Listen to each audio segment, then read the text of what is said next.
জয় জয় শ্রীকৃষ্ণ চৈতন্য, জয় নিত্যানন্দ, জয়াদ্বৈত চন্দ্র, জয় গৌর ভক্তবৃন্দ। ভক্তগোষ্ঠী সহিত গৌরাঙ্গ জয় জয়, শুনিলে চৈতন্য কথা ভক্তিলভ্য হয়। সকলের চরণে দণ্ডবৎ প্রণতি।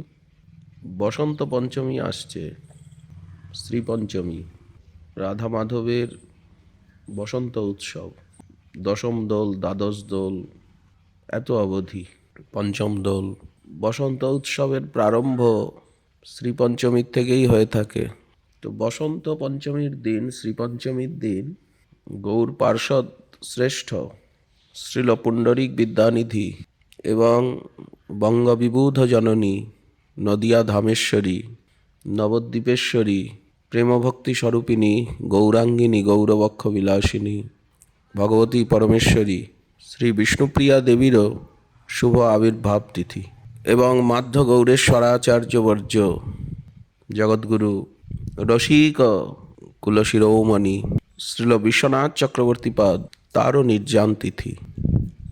ব্যস্ততার জন্য আমরা আগের থেকেই তাদের লীলা কথা প্রসঙ্গ একটু আস্বাদন করতে চাই। শ্রী গৌরসুন্দর পুণ্ডরীক গোস্বামীকে বাপ বলে ডাকতেন। বাপ, আমার বাপ। শ্রীল বিদ্যানিধি মহাশয় প্রেমনিধি, প্রেমের মহাসাগর বা আচার্য নিধি নামেও পরিচিত ছিলেন। শ্রীমৎ কবিকর্ণপুর গোস্বামীচরণ তাকে বৃষভানু মহারাজ বলেছেন গৌর গণোদ্দেশ দীপিকার 54 সংখ্যক শ্লোকে। বৃষভানু তয়া খ্যাত পুরাজ ব্রজমণ্ডলে, অধুনা পুণ্ডরীকাক্ষ বিদ্যানিধি মহাশয়। ব্রজমণ্ডলে যিনি বৃষভানু রাজা ছিলেন, অধুনা তিনি পুণ্ডরীক বিদ্যানিধি মহাশয় রূপে এই লীলায় অবতীর্ণ। শোনা যায় তিনি মাধবেন্দ্র পুরীপাদের শিষ্য ছিলেন। মহাপ্রভুর যত পার্ষদ সকলেই মাধবেন্দ্র পুরীপাদের শিষ্য, প্রশিষ্য, অনুশিষ্য, সবাই মাধবেন্দ্র পুরীপাদেরই গণ। শ্রীল গদাধর পণ্ডিত গোস্বামীপাদ শ্রীল পুণ্ডরীক গোস্বামীপাদকেই গুরুপদে বরণ করেছিলেন। শ্রীল বিদ্যানিধি মহাশয়ের পিতার নাম ছিল বাণেশ্বর এবং মাতার নাম গঙ্গা দেবী। তার পত্নীর নাম রত্নাবতী। তার পিতা বারেন্দ্র শ্রেণীর ব্রাহ্মণ ছিলেন। চট্টগ্রাম শহরের 6 ক্রোশ উত্তরে, হাটহাজারী থানার 1 ক্রোশ পূর্বে মেখলা গ্রামে তার শ্রীপাঠ বিরাজিত। বিদ্যানিধি মহাশয়ের ভজন কুটির অতি প্রাচীন, জীর্ণাবস্থায় ছিল। এখন সুসংস্কৃত হয়ে নবরূপ ধারণ করেছে, শ্রী পুণ্ডরীক ধাম নামে খ্যাত। সকলেই জানেন। ওনার সেবিত শ্রী কালাচাঁদ বিগ্রহ, তারও বিশাল মন্দির রয়েছে। শ্রীল বৃন্দাবন দাস ঠাকুর শ্রী পুণ্ডরীক বিদ্যানিধির বিশেষ বিবরণ প্রসঙ্গে লিখেছেন, চাটিগ্রামে জন্ম বিপ্র পরম পণ্ডিত, পরম সধর্ম সর্বলোক অপেক্ষিত, কৃষ্ণ ভক্তি সিন্ধু মাঝে ভাসে নিরন্তর, অশ্রু কম্প পুলক বেষ্টিত কলেবর। গঙ্গা স্নান না করেন পদস্পর্শ ভয়ে, গঙ্গা দর্শন করে নিশার সময়ে। গঙ্গার প্রতি অগাধ ভক্তি, সাক্ষাৎ বিষ্ণু চরণামৃত জ্ঞান। গঙ্গায় যে সব লোক করে অনাচার, কুল্লোল, দন্তধাবন, কেশ সংস্কার। গঙ্গার তীরে মানুষ নানা অনাচার করে গঙ্গাকে কলুষিত করতে চেষ্টা করে।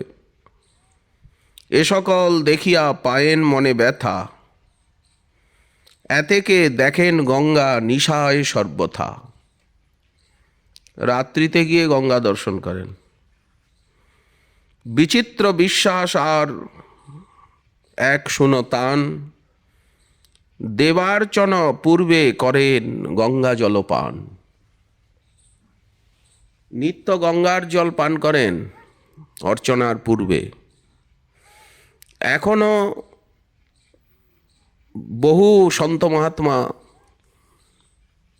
রয়েছেন, নিত্য গঙ্গা জল পান করেন, যমুনার জল পান করেন, নিত্য গঙ্গা জলে যমুনা জলে স্নান করেন। ভক্তি।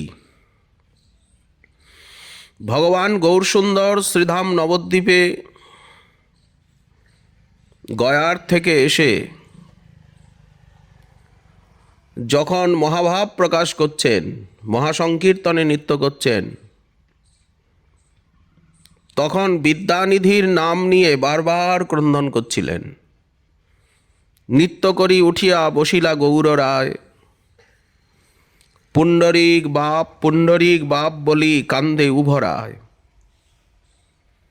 পুণ্ডরিক, আরে বাপ, আরে মোর বাপ রে বন্ধুরে, কবে তোমা দেখিব আরে বাপ রে। এই বলে মহাপ্রভু সংকীর্তনে উদ্দণ্ড নৃত্য করছেন, ক্রন্দন করছেন, বাপ বাপ পুণ্ডরিক, তোমায় কবে দেখব, তুমি পরম বান্ধব, পরম সহায় আমাদের, কবে আসবে, কবে দেখা হবে তোমার সঙ্গে। হেন চৈতন্যের প্রিয়পাত্র বিদ্যানিধি, হেন সব ভক্ত প্রকাশিলা গৌরনিধি। মহাপ্রভু যেমন ভক্তির মহিমাকে প্রকাশ করেছেন, ভক্তির আচরণ, তেমনি ভক্তের মহিমাকে প্রকাশ করেছেন। মহাপ্রভু না এলে ভক্তের মহিমা জগতে কে জানত? ভক্ত যে কত বড় তত্ত্ব, কত আরাধ্য, কত গৌরবের, কত আদরণীয়, মহাপ্রভু এসে না দেখালে জাগতিক মানুষ কোনো ধারণা পেত না। বিদ্যানিধি মহাশয় বিষয়ীর মতো অবস্থান করতেন। তার বাইরের আচরণ ছিল একেবারে ঘোর বিষয়ীর মতো, ঘোর সংসারীর মতো। শ্রীধাম নবদ্বীপ নগরেও তার বসত বাটি ছিল। গঙ্গার সেবার জন্য, গঙ্গা দর্শন, গঙ্গার তীরে সাধনের জন্য তিনি শ্রীধাম নবদ্বীপেও বসত বাটি স্থাপন করেছিলেন। মুকুন্দ দত্ত তার দেশের লোক ছিলেন। তিনি নবদ্বীপে এলে মুকুন্দ তাকে কীর্তন শোনাতেন। মুকুন্দ সুকীর্তনিয়া, সুগায়ক। একবার শ্রী মুকুন্দ দত্ত মহাশয় তিনি গদাধর পণ্ডিত গোস্বামীকে সঙ্গে নিয়ে পুণ্ডরিক বিদ্যানিধির নবদ্বীপের বাটিতে এলেন। শ্রী গদাধর পণ্ডিত তিনি বিদ্যানিধি মহোদয়কে প্রণাম করলেন। শ্রী বিদ্যানিধি মহাশয় তাকে বসতে বললেন। বসো গদাধর, এই প্রথম দেখা। বিদ্যানিধি মহাশয় মুকুন্দের নিকট গদাধর পণ্ডিতের পরিচয় পেলেন। আলাপ হলো। গদাধর পণ্ডিত দেখতে পেলেন যে বিদ্যানিধি মহাশয় বাইরে একেবারে রাজপুত্রের মতো তার আচরণ, অতি মূল্যবান খাট, তাতে দিব্য সজ্জা, দিব্য আস্তরণ, পট্টনেতের বালিশ, উপাধান, পার্শ্ব উপাধান সব মখমলের, চিনাংশুকের, উপরে বিচিত্র চন্দ্রাতপ এবং দুই পাশে জলের ঝাড়ি, তাম্বুলে সুসজ্জিত রূপার বাটা, রূপার আলবাটি, সম্মুখে বিশাল আয়না, দুই পার্শ্বে দুইজন ভৃত্য ময়ূরের পাখা নিয়ে ব্যজন করছে সব সময়, ললাটে চন্দনের ঊর্ধ্বপুণ্ড, তার মধ্যে ফাগুবিন্দু শোভা পাচ্ছে। এইসব দেখে গদাধর পণ্ডিতের সন্দেহ হলো, সংশয় হলো। চারিদিকে আতরের গন্ধ, ফুলদানি, গালিচা বেছানো।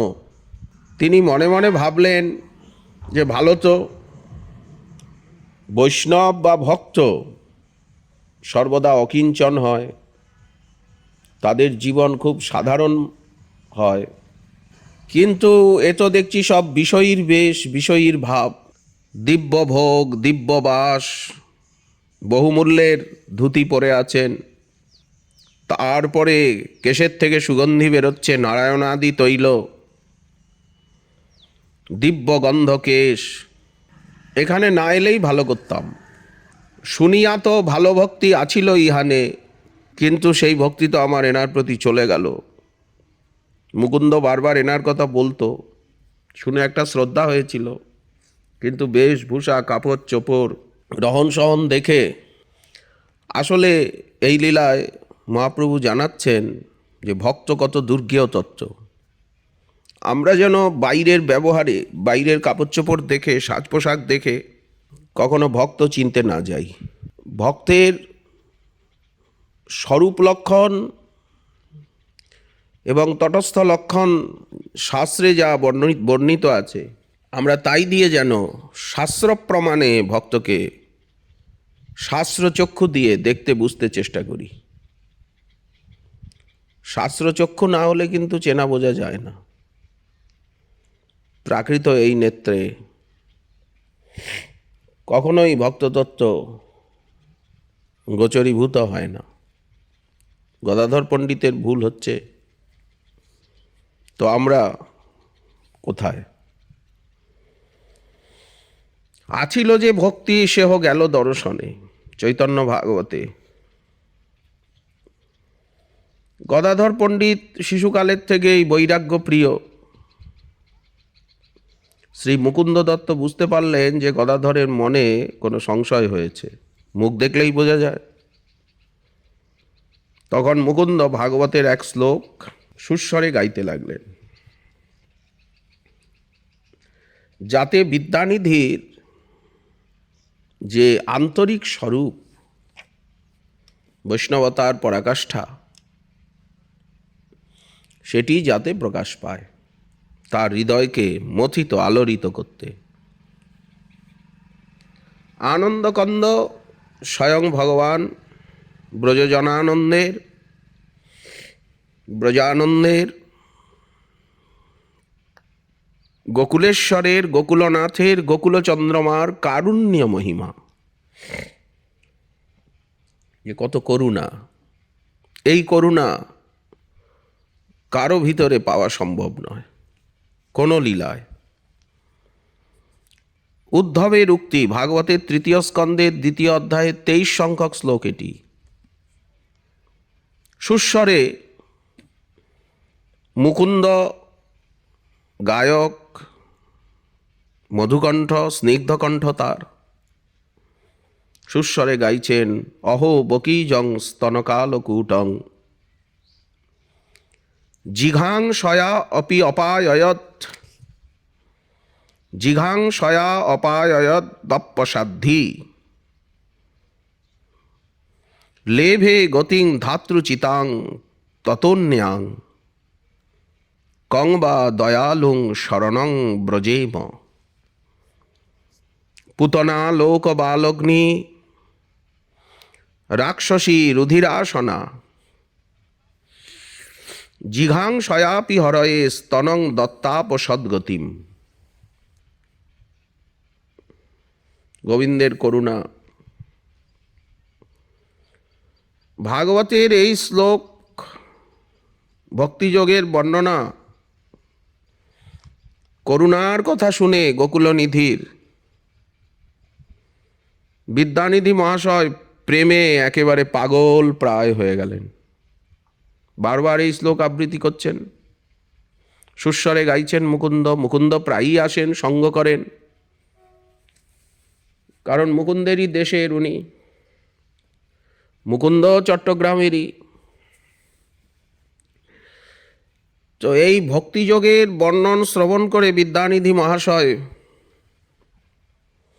পাগল পারা হয়ে উচ্চস্বরে ক্রন্দন করতে আরম্ভ করলেন। নয়নে অপূর্ব বহে শ্রী আনন্দ ধার, যেন গঙ্গা দেবীর হইল অবতার। অশ্রু কম্প শ্বেত পুলক, মূর্ছা হুঙ্কার, এককালে হইল সবার অবতার। এই সাত্ত্বিক ভাব, কৃষ্ণ ভাব ও ভাবিতান্তঃকরণ হলে এই হচ্ছে ভক্তের স্বরূপ লক্ষণ। কাকে ভক্ত বলা হয়, কাকে বৈষ্ণব বলা হয়? রূপ গোস্বামীপাদ ভক্তিরসামৃত সিন্ধুতে তার লক্ষণ করেছেন কৃষ্ণ ভাবে ভাবিত অন্তঃকরণ। তার থেকেই উত্থিত হচ্ছে এই অশ্রু কম্প শ্বেত পুলক মূর্ছা হুঙ্কার। বল বল বলি মহা লাগিল গর্জিতে, বলো বলো মুকুন্দ বলো, আরো বলো আরো বলো। উনি খাটে বসেছিলেন, এত সুন্দর সুসজ্জিত খাট, স্থির হইতে না পারিলা পড়িলা ভূমিতে। খাটের থেকে প্রেমাবেশে লাফ দিয়ে ভূমিতে পড়ে গেলেন। ভূতলে পড়ে, এটা দৈন্য ভাব। ভূতলে পড়ে বিদ্যানিধি মহাশয় উচ্চস্বরে ক্রন্দন করতে করতে বললেন, মোর প্রাণের ঠাকুর কোথায় গেলে? কোথায় কৃষ্ণ? কোথায় গেলে তুমি? হায় হায়, আমি বঞ্চিত হলাম। এই বলে ভূতলে গড়াগড়ি দিচ্ছেন, হায় আমি বঞ্চিত হলাম, কোথায় গেলে? অর্থাৎ শ্রীকৃষ্ণকে সামনে দেখছিলেন, যেন স্ফূর্তি হচ্ছিল সেই গোকুলনাথের গোকুল লীলা, পুতনামক্ষণ লীলা।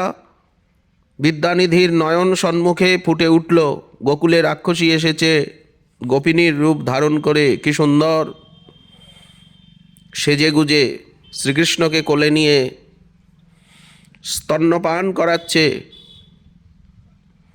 প্রাণ চলে গেল, বিশাল আকার ধারণ করে রাক্ষসী পড়ে গেল। এই যে ভাগবতের বর্ণনা,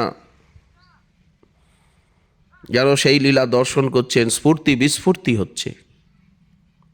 প্রেমিকের এমন হয়, লীলাকে দেখতে পান, যখন যে লীলার বর্ণনা শোনেন, বলেন, ভাবেন, সেই লীলা তার নয়ন সম্মুখে মূর্ত হয়ে ওঠে। তাই কোথায় প্রাণের ঠাকুর, কোথায় গেলে? হায় কৃষ্ণ, আমি বঞ্চিত হলাম। লুণ্ঠিত হচ্ছেন ভূতলে, তার নয়নের জলে ধরণী সিক্ত হতে লাগলো। কি মহাকম্প এক একবার হচ্ছিল, বাতাহত কদলীপত্রের মতো কাঁপছেন। 10 জন সেবকও ধরে রাখতে পারছিল না। বিদ্যানিধির এই অত্যদ্ভুত কৃষ্ণপ্রেম, কৃষ্ণের প্রতি ভালোবাসা, আবেশ, ভক্তি এবং এই সমস্ত অশ্রু আদি প্রেমবিকার দর্শন করে গদাধর পণ্ডিত বিস্ময়ান্বিত হলেন। বুঝলেন যে ভক্তকে বাইরের কিছুর দ্বারা চেনা যায় না। স্বরূপ লক্ষণ, তটস্থ লক্ষণেই কার্য দ্বারা জ্ঞান, আর আকৃতি প্রকৃতির দ্বারাই বুঝতে হয়। অন্তর্জগতে প্রবেশ না থাকলে, অন্তর্জগতের পরিচয় না থাকলে কখনোই বোঝা চেনা জানা যায় না।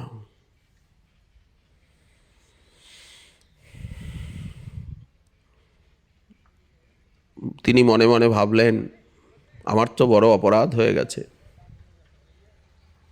হেন মহাশয়ে আমি অবজ্ঞা করিলু, কোন বা অশুভক্ষণে দেখিতে আইনু। যে সময় এসেছিলাম সময়টা শুভক্ষণ ছিল না।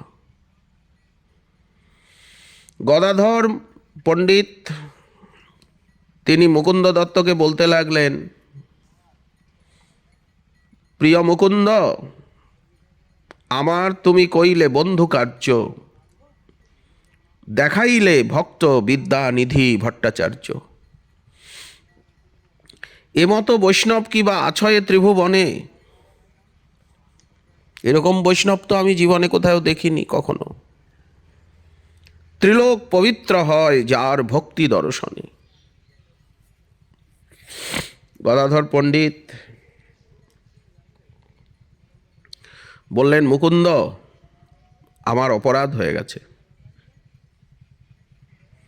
আমি এনাকে সাধারণ ভোগী মানুষ বলে মনে করেছি। এনার নিকট থেকে আমি দীক্ষা মন্ত্র নেব। মুকুন্দ বললেন, বেশ তো, এ তো ভালো কথা। এরপরে বিদ্যানিধি মহাশয় সুস্থ হলে তিনজন বসলেন। এখন একেবারে স্বাভাবিক। ইতিপূর্বে যে ঝড় তুফান দেখা গেল, এখন একেবারে স্বাভাবিক, হাসছেন, সেজেগুজে বসেছেন, আপ্যায়ন করছেন, ব্যবহারিক পরিচয় নিচ্ছেন, যেমন শান্ত প্রকৃতি ঝড় তুফান দুর্যোগের পর। মুকুন্দ বিদ্যানিধির কাছে গদাধর পণ্ডিত সম্বন্ধে সমস্ত কথা বললেন।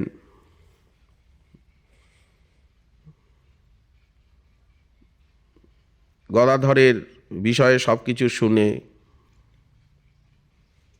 গদাধরও চট্টগ্রামেরই,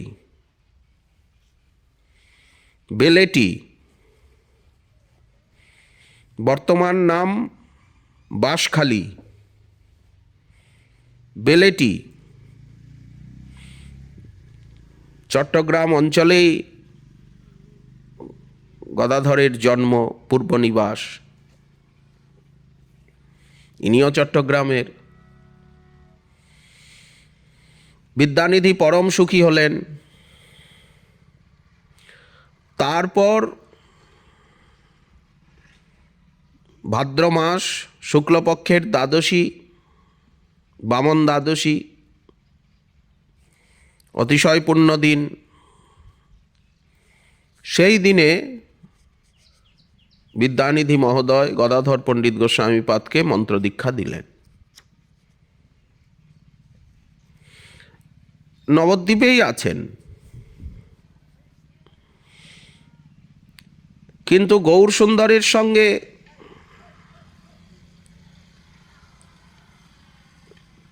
তেমন আলাপ পরিচয়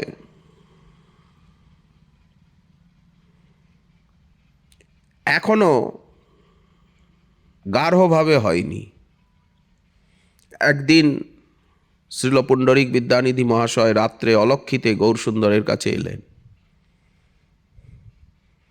আনন্দে প্রভুর চরণতলে মূর্ছিত হয়ে পড়ে গেলেন দণ্ডবৎ করে।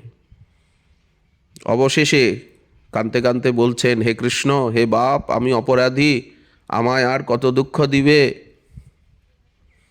এতদিন আমি তোমাকে কাছে পাইনি, লুকিয়েছিলে, তুমি সমস্ত জগৎকে উদ্ধার করলে, কেবল আমায় বাদ দিলে।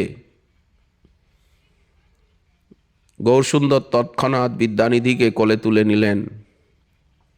এইবার ভক্তগণ চিনতে পারলেন যে প্রভু মাঝে মাঝে যে বিদ্যানিধি বিদ্যানিধি বলে হুঙ্কার করেন, প্রেমনিধি বলে হুঙ্কার করেন, সেই প্রেমনিধিকে।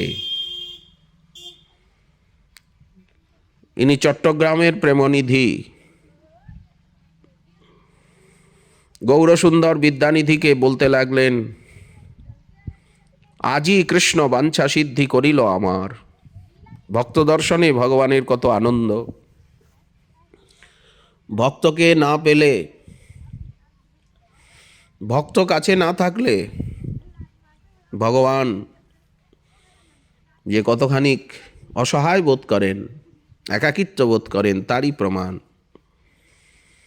আজি পাইলাম সর্বমনোরথ পার, আজি কৃষ্ণ বাঞ্ছা সিদ্ধি করিল আমার। নিদ্রা হইতে আজি উঠিলাম শুভক্ষণে, দেখিলাম বিদ্যানিধি প্রেমনিধি সাক্ষাৎ নয়নে। চৈতন্য ভাগবতের মধ্য লীলার সপ্তম অধ্যায়, মধ্যখণ্ড সপ্তম অধ্যায়। ভক্তগণ আনন্দে হরিহরিধ্বনি করতে লাগলেন। তারপরে বিদ্যানিধি মহাশয় অদ্বৈতাদি ভক্তবৃন্দের চরণ বন্দনা করলেন। বিদ্যানিধির সঙ্গে সমস্ত ভক্তের মিলন হল। মহাপ্রভুর সঙ্গসুখ লীলা সন্দর্শনের জন্য নদিয়ায় প্রায় করে থেকে গেলেন। মহাপাপী জগাই মাধাইকে উদ্ধার করে মহাপ্রভু যখন ভক্ত সঙ্গে গঙ্গায় জলকেলি করছিলেন, তখন সেখানে বিদ্যানিধিও ছিলেন। মহাপ্রভুর নদিয়া সংকীর্তন বিলাস, নদিয়া লীলার যে মুখ্য অঙ্গ সংকীর্তন বিলাস, সংকীর্তন মহাপ্রকাশ, সেই সময়ও বিদ্যানিধি প্রধান সহচর ছিলেন। কাজী দলন নন্দনাচার্যের গৃহে নাট্যাভিনয় সংক্ষেপ সময়ের জন্য গয়ার থেকে আসবার পর মহাপ্রভুর যে নবদ্বীপ লীলা সংকীর্তন রসময়, নাম প্রেম প্রচার, এ সংক্ষিপ্ত সময়ের তারপরে মহাপ্রভু সন্ন্যাস গ্রহণ করে যখন পুরীধামে অবস্থান করছেন, প্রতি বৎসর গৌরীয় ভক্তগণের সঙ্গে বিদ্যানিধি মহোদয় তিনি নীলাচল ধামে যেতেন। নীলাচল ধামে মহাপ্রভু চন্দন যাত্রার সময় নরেন্দ্র সরোবরে ভক্তগণ সঙ্গে জলকেলি করছেন। সেখানেও বিদ্যানিধির নাম রয়েছে।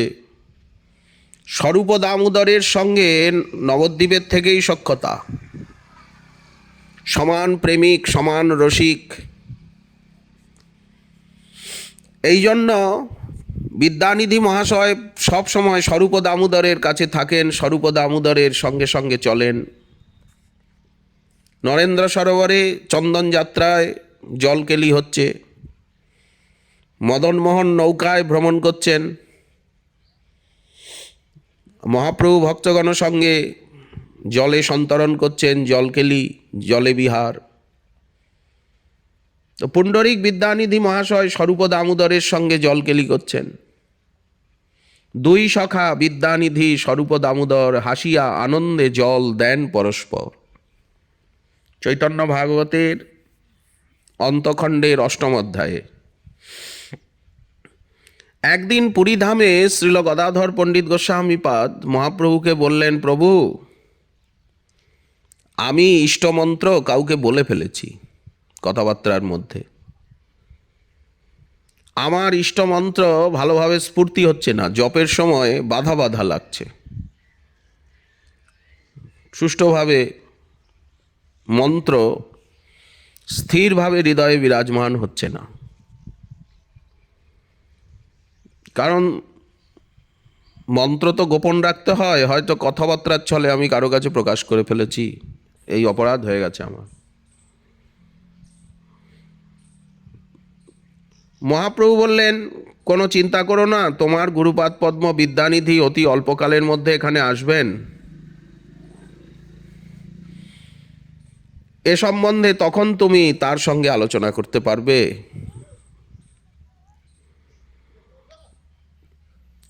কারণ এই বিষয়ে আমার কিছু করা সম্ভব নয়, কারণ তোমার গুরুপাদ পদ্ম প্রকট আছেন। এর দ্বারা মহাপ্রভু জগৎকে জানালেন দীক্ষা গুরুপাদ পদ্মের সম্মান মর্যাদা। কতগুলি বিষয় আছে যা একমাত্র দীক্ষা গুরুপাদ পদ্মের সঙ্গেই আলোচ্য, মন্ত্রাদি বিষয়, এবং এটি যে গুপ্ত সেটিও এই লীলায় প্রভু জানালেন। সবার সঙ্গে সব কিছুর আলোচনা সম্ভব নয়। এবং সবাই সব কিছুর সমাধান দিতে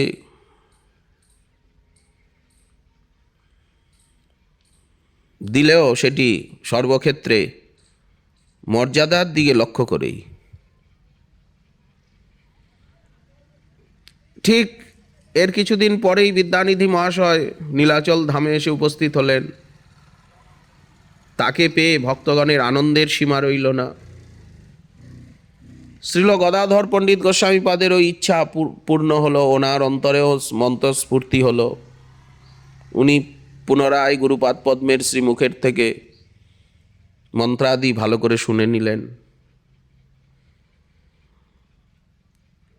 বিদ্যানিধি মহাশয়ের থাকবার স্থান হলো সমুদ্রের তীরে যমেশ্বর টোটায়। তিনি স্বরূপ দামোদর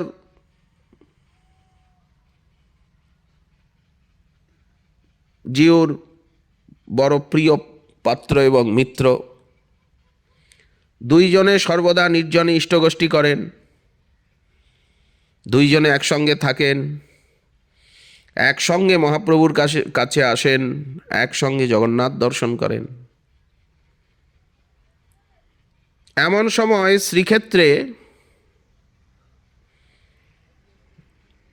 অরণ ষষ্ঠী, পৌষ মাস অরণ ষষ্ঠী পর্ব যাত্রা উৎসব আরম্ভ হলো। এই দিন জগন্নাথ, সুভদ্রা, বলভদ্র এবং সমস্ত বড় দেউলের চারিদিকের যত দেবতা সব নূতন বস্ত্রে ওনাদেরকে সাজানো হয় এবং নূতন বস্ত্র শ্রীঅঙ্গে সমর্পণ করা হয়। আগে তো শীতকাল, নীলাচলচন্দ্রের নববস্ত্র ধারণ হলো মান্ডুয়া বস্ত্র, মার দেওয়া বসন। সেকালের দিনে এই ভাতের মার দিয়েই কাপড়ে মার দেওয়া হতো। তো সেবকগণ ভগবানের ইচ্ছানুসারে এই মান্ডুয়া বস্ত্র, মার দেওয়া, ভাতের মারে মার দেওয়া কাপড়গুলি ধৌত না করলে তাকে অশুচি বলে মনে করা হতো। কিন্তু সেবকগণ এই দিন তারা নিজেরাও ওই মান্ডুয়া বসন পরেছেন, একেবারে নূতন কাপড় কেনা বাজারের, আর ঠাকুরের অঙ্গেও দিয়েছেন। ঠাকুরকে ভেট করছেন। নবমান্ডুয়া বস্ত্র ধারণ লীলা উৎসবটি জমকের সঙ্গে হচ্ছিল। শ্রী গৌরসুন্দর ভক্তগণ সঙ্গে এই বস্ত্র ধারণ লীলা দর্শন করছিলেন। জগন্নাথ দেবের অঙ্গে কত বস্ত্র দেওয়া হলো, শুক্ল, পীত, নীল রঙের বিবিধ পট্টবস্ত্র, পুষ্পমাল্যাদির দ্বারা সুসজ্জিত করা হয়েছে, কত রকমের বাজনা বাজছে। বেশ রাত্রি হয়ে গেল। মহাপ্রভু এই উৎসব যাত্রা কৌতুক দর্শনে আনন্দে মগ্ন। তারপর জগন্নাথের দিব্য প্রসাদী মাল্য, দিব্য প্রসাদ আদি সেবকগণ মহাপ্রভুকে দিলেন। তারপর ভক্ত সঙ্গে মহাপ্রভু এবং ভক্তগণ নিজ নিজ স্থানে গমন করলেন। এমন সময় দুই বন্ধু, স্বরূপ দামোদর থাকেন সাতাসনে, ওনার ভজন কুটির, হরিদাস ঠাকুরের সমাধির সামনেই সাতাসন, সপ্তঋষির ভজনাসন, সেইখানেই স্বরূপ দামোদর জিউর ভজন কুটির, জগদানন্দের, খঞ্জ ভগবান দাসের, ছোট হরিদাসের, রঘুনাথ দাস গোস্বামী পাদের, পাশেই শঙ্করাচার্য পাদের, জগৎগুরু আদি শঙ্করাচার্য পাদের মঠ রয়েছে, গোবর্ধন মঠ। তো দুই সখা, দুই বন্ধু, স্বরূপ দামোদর এবং বিদ্যানিধি মহাশয় বিবিধ নর্ম আলাপ করতে করতে পথে চলেছেন। মহাপ্রভু কাশী মিশ্রালয়ে প্রবেশ করেছেন, অনেক রাত হয়ে গেছে। স্বরূপ দামোদর, বিদ্যানিধি মহোদয় পরস্পর, তারপরে তো নির্জন, চটক পর্বত আরম্ভ হয়ে গেল, গম্ভীরার পরেই চটক পর্বত আরম্ভ হয়ে গেল। নির্জন উপবনের পথে চলেছেন, নানা কথা নর্মালাপ করতে করতে সহসা বিদ্যানিধি মহোদয় এই মান্ডুয়া বস্ত্রের কথা তুললেন। উনি খুব সদাচারী,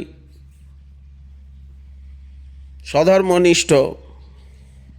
অন্যের মার দেওয়া কাপড় না ধুয়ে পরতে নেই, ঠাকুরকে সমর্পণ করতে নেই।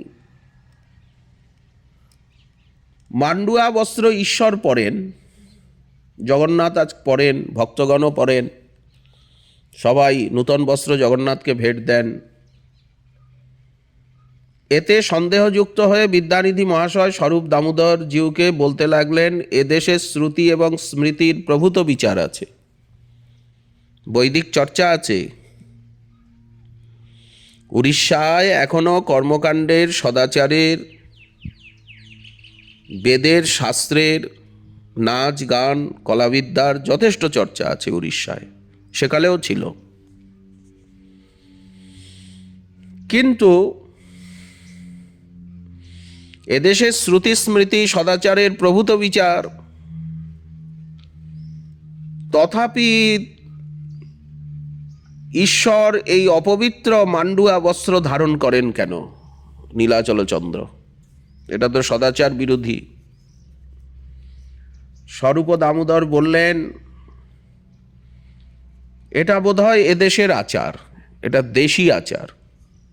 শাস্ত্রে কিছু আচার আছে শাস্ত্রীয়, শাস্ত্রে আছে কিছু আছে দেশাচার, লোকাচার, কুলাচার। তো দেশাচার যদি হয় তাহলে এতে কোনো দোষ নেই। ঈশ্বরের ইচ্ছা না থাকলে রাজা নিষেধ করতেন, বা ব্রাহ্মণরাও নিষেধ করতেন, যারা সেবার পর্যবেক্ষক তারা তো বলতে পারতেন যে এই বসন অপবিত্র, এ পড়ানো যাবে না, ভাতের মার এতে রয়েছে, ধুয়ে পড়াতে হবে। রাজা তো নিষেধ করছেন না, রাজাও তো সব জানেন। সেকালের দিনে রাজার সেবা রাজ সেবা, আর তখন গজপতি প্রতাপরুদ্র দেবেরই সেবা চলছে।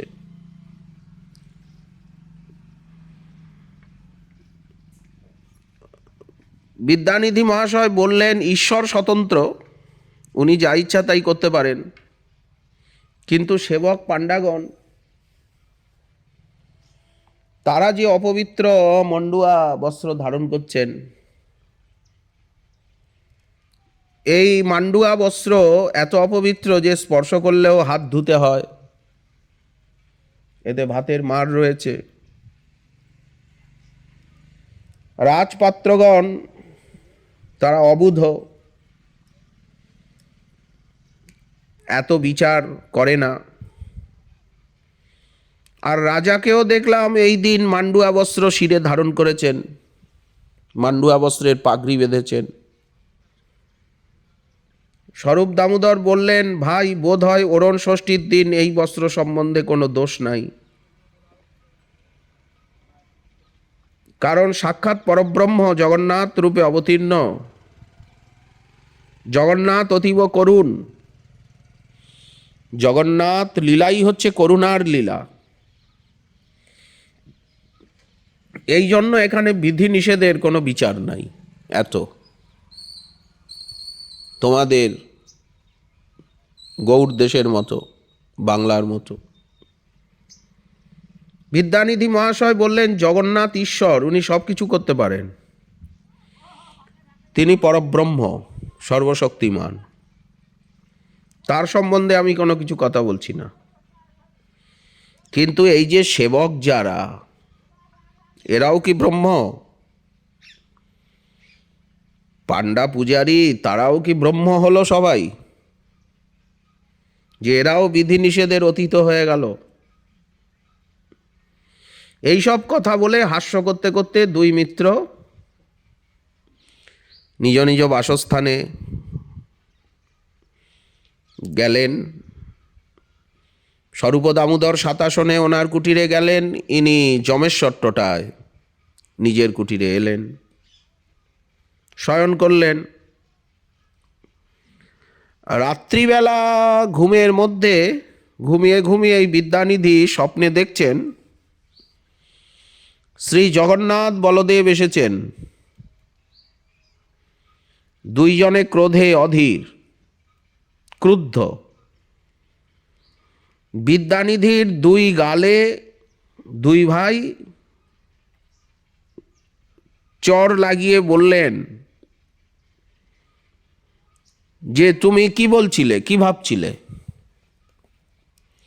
কি বলছিলে, কি আলোচনা করছিলে? জগন্নাথ বলদেব থাপ্পড় লাগাচ্ছেন স্বপ্নে বিদ্যানিধির গালে, রেগে। কি বলছিলে? আমার জাতি আছে, কিন্তু আমার সেবকের কোনো জাতি নাই।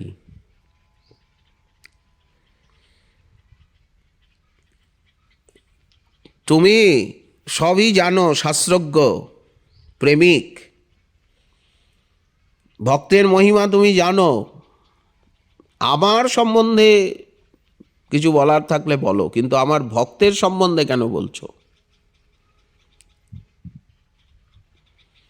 আমার ভক্তের কোনো জাতি নাই, মোর জাতি, মোর সেবকের জাতি নাই। সকল জানিলা তুমি রহি এই ঠাই।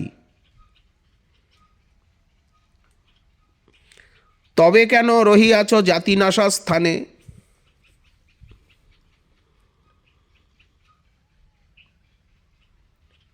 তুমি কেন এইখানে আছো?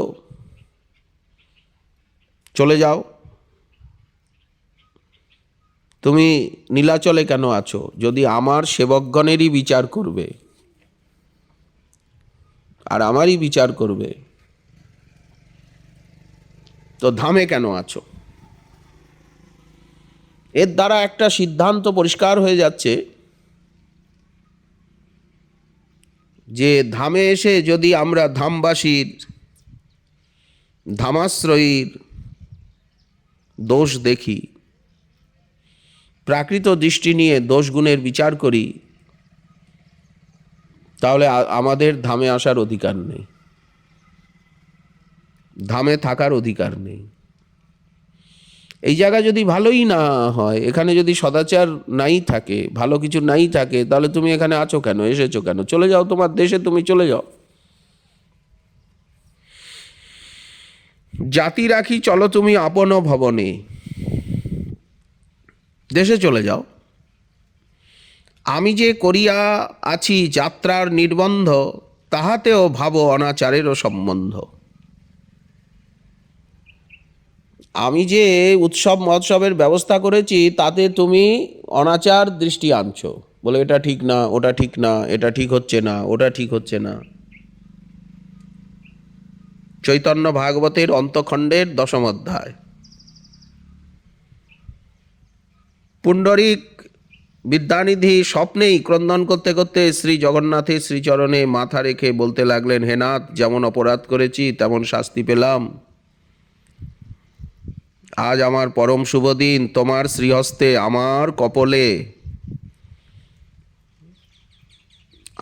তোমার শ্রীহস্ত আজ আমার কপলে লাগলো। তুমি আমাকে ভালো করে শাসন করলে, ভক্ততত্ত্ব, ধামের মহিমা শেখালে।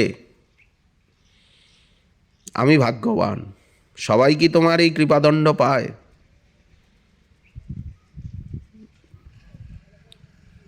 শ্রী জগন্নাথ বলদেব বিদ্যানিধির প্রতি স্বপ্নে এইরূপ কৃপা করে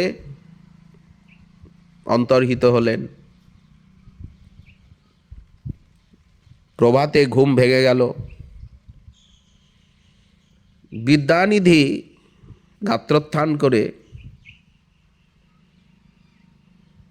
গালে হাত দিয়ে দেখছেন জগন্নাথ বলরামের চপেটাঘাতে তার দুই গাল ফুলে গেছে, এমন চড়িয়েছেন দুই ভাই। স্বপ্ন বিবরণ স্মরণ করে উনি লজ্জিত হলেন। নিত্যকৃত্য সমাপন করে প্রতিদিনের মতো স্বরূপ দামোদর জিউর নিকটে আগমন করলেন। দুইজন একসঙ্গে জগন্নাথ দর্শনে, মহাপ্রভুর দর্শনে যাবেন।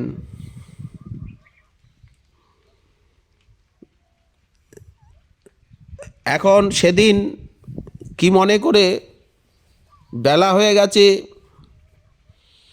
বিদ্যানিধি মহোদয় এখনো আসছেন না, তার শারীরিক সংবাদ নিতে স্বরূপ দামোদর নিজেই এসে উপস্থিত হলেন যমেশ্বর টোটায়। দেখছেন এখনো উনি শুয়েই আছেন।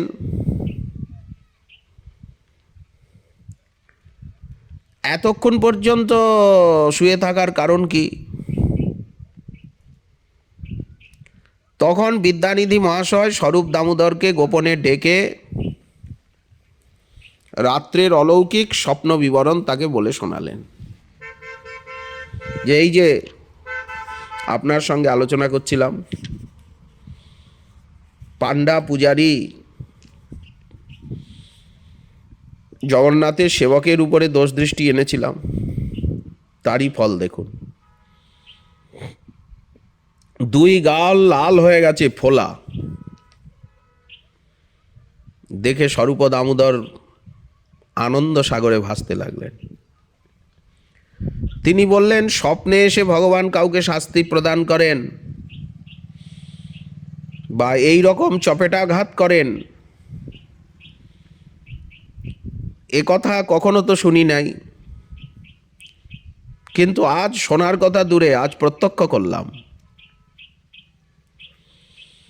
জগন্নাথ বলরামের আপনি যে কতখানি কৃপাপ্রাপ্ত আজ অনুভব করলাম। আপনি কত বড় প্রেমিক। আপনার সমান ভাগ্যবান ত্রিলোকে কে আছে যে সাক্ষাৎ ভগবানের করস্পর্শ লাভ করেছে? আপনার কপল, আপনার এই শরীর। স্বরূপ দামোদর আনন্দ ভরে বিদ্যানিধির প্রশংসা করছেন। সখার সম্পদ দেখে যেমন সখার আনন্দ হয়, সখার অভ্যুদয়ে, মিত্রের অভ্যুদয়ে মিত্রের আনন্দ হয়, সেইরূপ পুণ্ডরিক বিদ্যানিধির সৌভাগ্য দেখে স্বরূপ দামোদর নিজেকে ভাগ্যবান বলে মনে করতে লাগলেন। গৌরসুন্দরের কাছে গেলেন। গৌরসুন্দরও, শ্রীমন মহাপ্রভুও এসব শুনে দেখে অতিশয় প্রসন্ন হলেন। বলেন, হ্যাঁ, ধামবাসীর প্রতি এবং ঈশ্বরের সেবকগণের প্রতি আমাদের সাবধান হওয়া প্রয়োজন। মহাপ্রভু সবসময় পাণ্ডা পূজারী জগন্নাথের সেবকগণ, ৩৬ প্রকার সেবক আছে, ৩৬ নিয়োগী বলা হয়। সকলকে ঈশ্বর সেবক জ্ঞানে মহাপ্রভু ঈশ্বর সেবক বলে বলতেন এবং সেই প্রকার সম্মান করতেন।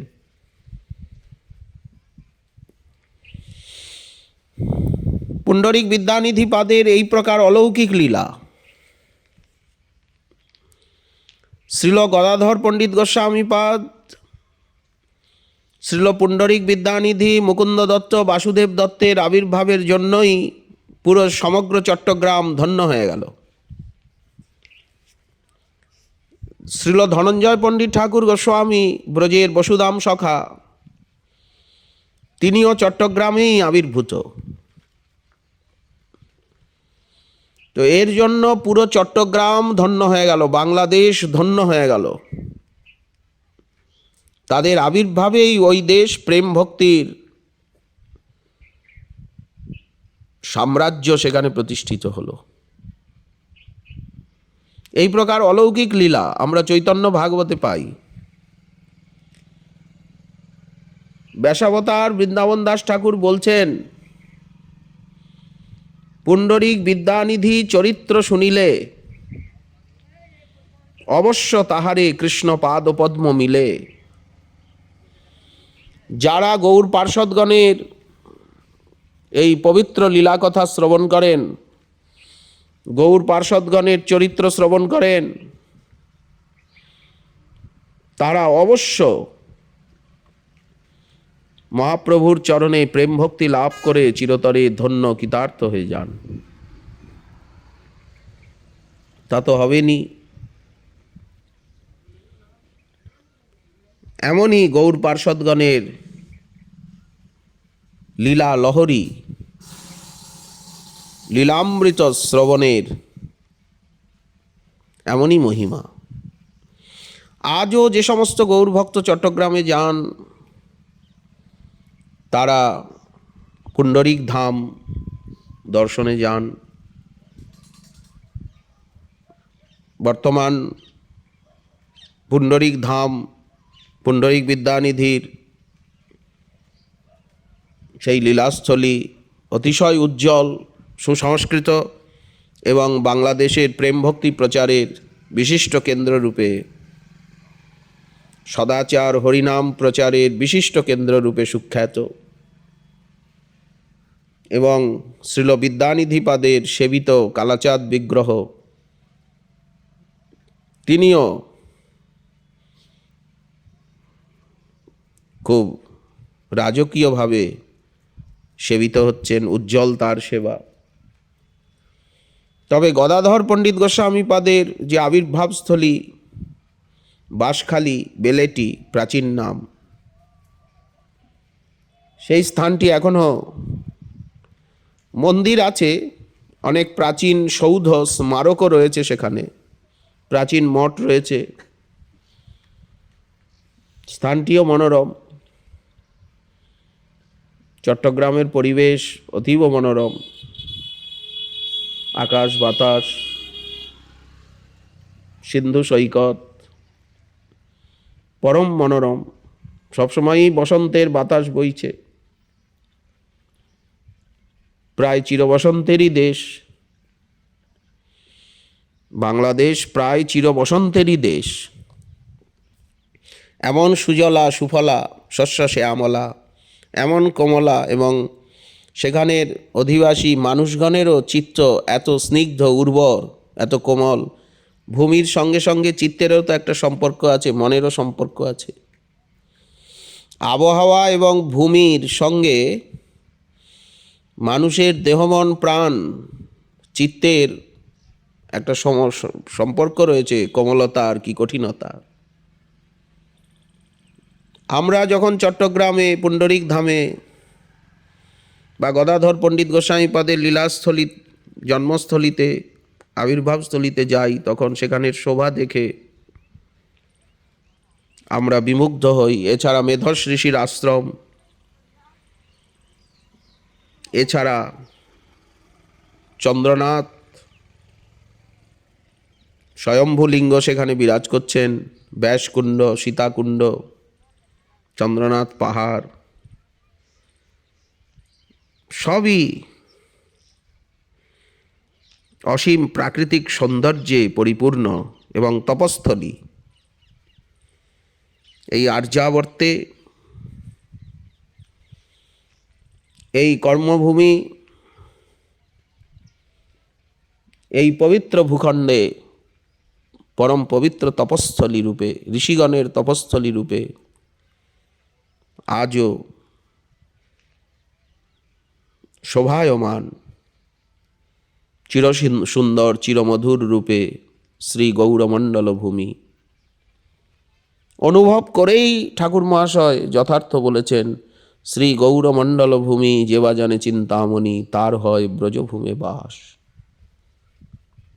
তিনি ব্রজভক্তি লাভ করেন, ব্রজধামে তিনি বাস লাভ করেন, তিনি ব্রজধামকে অনুভব করতে পারেন যারা গৌরমণ্ডলকে চিন্ময় অপ্রাকৃত দিব্য ধাম রূপে বলেন, জানেন, মানেন। কেমন গৌর পার্ষদের মহিমা! গৌরাঙ্গের সঙ্গীগণে নিত্য সিদ্ধ করি মানে, সে যায় ব্রজেন্দ্র সুত পাশ। কেউ বিশ্বাস করবেন যে বৃষভানু মহারাজ আজ চট্টগ্রামে আবির্ভূত হয়েছেন? রাধারানীর পিতা বৃষভানু মহারাজ আজ লীলা করছেন চট্টগ্রামে, নবদ্বীপ ধামে, নীলাচল ধামে। আজ ঘুরে ঘুরে লীলা হচ্ছে, এক জায়গায় নয়। বৃষভানু মহারাজ লীলায়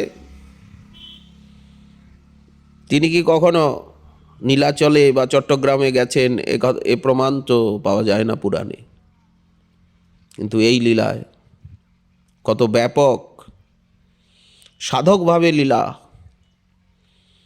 এবং কত ব্যাপক করুণায় বিস্তীর্ণ সাগরের মতো গৌর পার্ষদগণের লীলা। তারা কত স্থানে লীলা করছেন, কোথায় জন্ম নিচ্ছেন। এইখানে গোকুল, মহাবন, রাবেল, বৃষভানুপুর যার লীলাস্থলী, তিনি আজ সাগরের তীরে ওই চট্টগ্রামে লীলা করছেন, ওই নবদ্বীপ ধামে লীলা করছেন, নীলাচলে যমেশ্বর টোটায় লীলা করছেন। এসব কথা ভাবলেও চিন্তা করলেও হতবাক হতে হয় যে কেমন অলৌকিক লীলা গৌরাঙ্গের এবং গৌর পার্ষদগণের। গৌরধামের শ্রী গৌরমণ্ডলের কেমন মহিমা। আজ গৌরমণ্ডলের দয়াতেই তো আমরা ব্রজমণ্ডলকে পেয়েছি। গৌরমণ্ডল দয়া করে যদি আমাদেরকে ব্রজমণ্ডল না দিতেন, গৌরমণ্ডলে যদি না জন্মাতাম, গৌরকৃষ্ণকে, গৌর গোবিন্দকে প্রাণনাথ, প্রাণবল্লভ, প্রাণপতি রূপে আমরা পেতাম না। গৌরিয়ার প্রাণনাথ করমরে আত্মসাৎ। জয় গৌর ভক্তবৃন্দ, গৌর যাদের প্রাণ, কৃপা করি দেহ মোরে প্রেম ভক্তি দান। জয় গৌর, জয় নিতাই, জয় সীতানাথ, জয় গৌর ভক্তবৃন্দ, জয় শ্রী রাধে।